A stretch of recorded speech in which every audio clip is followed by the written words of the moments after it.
Making some chili tonight for tomorrow.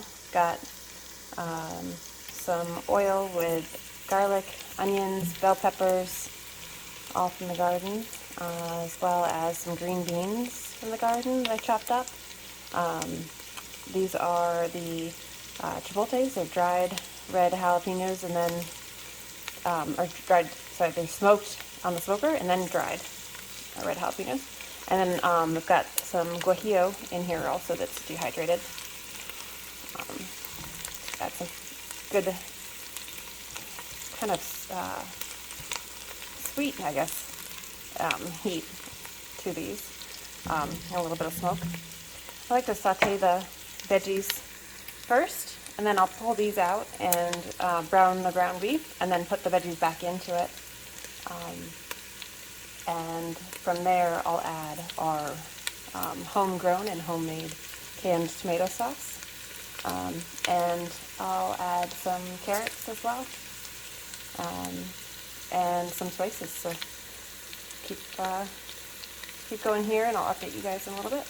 At this point, the meat's mostly browned, so I added the veggies back in and stirring it, trying to chop the meat down a little bit more.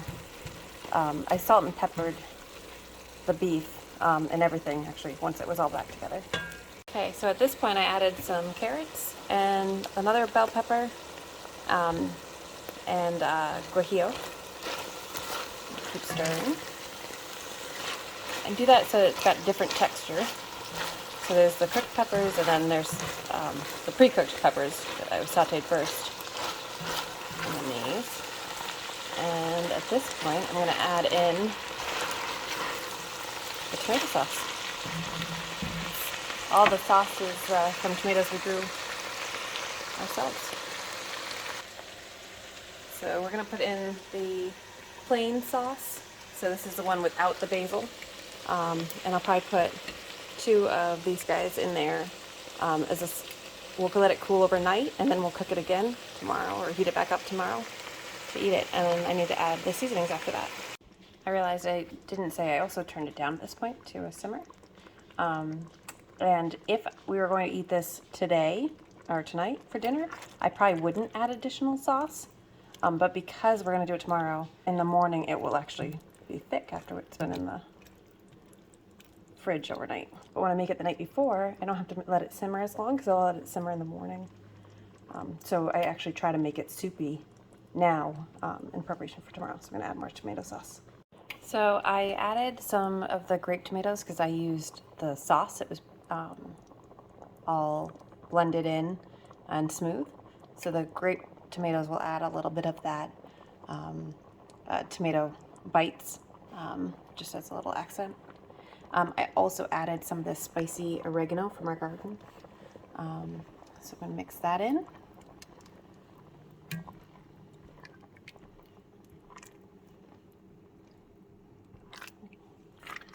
Even at a low simmer with the Le Creuset pot, it does keep rather warm. So keep on stirring it every so often. Next, I'm going to add in some of our red pepper flake. So some of this was grown, some of this was peppers that we had purchased dried last year. So this is the end, you can see, of the jar. This is the end of our stuff from last year. And then we have a bunch of the peppers dried for this year's. So, sorry for some shaking.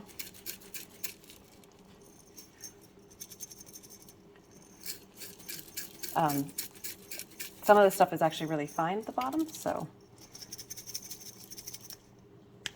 we'll get some more out of that.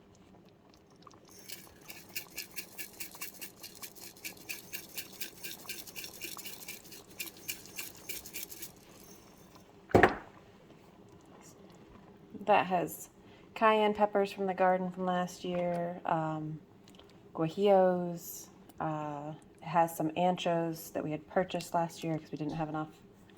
And I think that might be it. Mostly cayennes. Pretty sure. It might even have a few Thai chilies from the garden last year. But it does add some great flavor and some great heat. then I still have these chipotles pieces and the guajillo in here too. Next on the recipe is some garlic powder.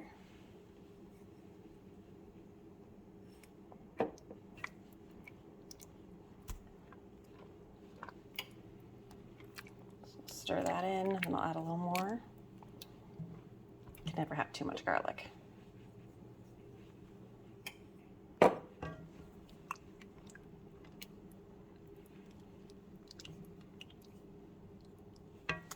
And some cumin.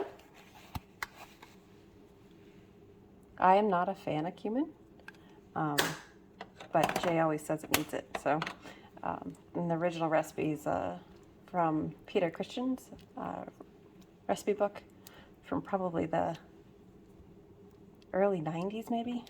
My mom's restaurant that used to be in Hanover, New Hampshire. I think they still have one, maybe different owners though, I'm not sure. Maybe the chef from Hanover might own the one in New London. But another ingredient that is an odd one, or not as common, is actually cinnamon. And I usually don't put as much in as they call for, but it does give a different tone. And if you want to really have fun, it's actually Vietnamese cinnamon is a great one to put in this, because it's like those the red hot, or those fireballs or whatever they're called, the candy, the red candy. It's got a really strong spicy cinnamon flavor. That's the Vietnamese cinnamon. King Arthur sells it. Baking company.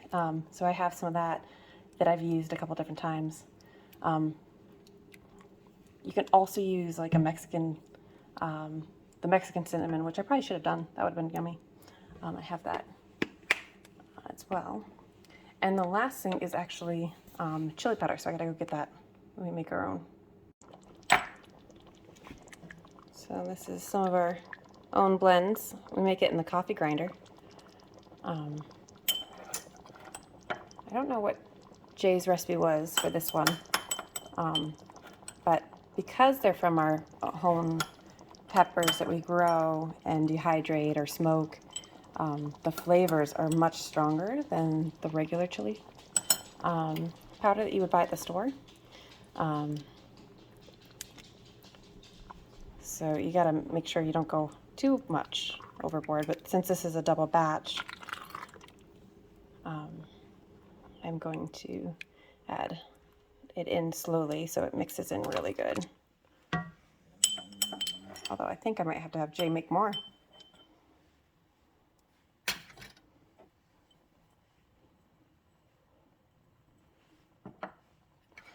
When we make our own, it tends to, I should show you, tends to clump up a little bit and not be as dry.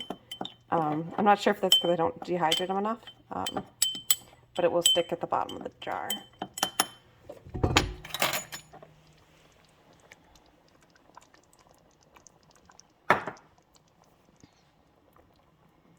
But we tend to make all of our own rubs now for these, as well as for chilies or any Mexican dishes, like fajitas and all of those different things with our peppers. It's pretty fantastic. See, it's a nice thick chili, lots in it. I don't do the beans. I don't actually like beans, like kidney beans. But the recipe does call for that as well. So at this point, what I'll do is I will let this simmer for about 20 minutes, and then I'll taste it. I don't find any value in tasting it right now, because the flavors are going to really mold together here over the next half hour. And then I will probably just adjust as needed. That's when I would add a little bit more salt if it was needed, or a little bit more garlic, or even a little bit more chili powder. But this should be a good batch.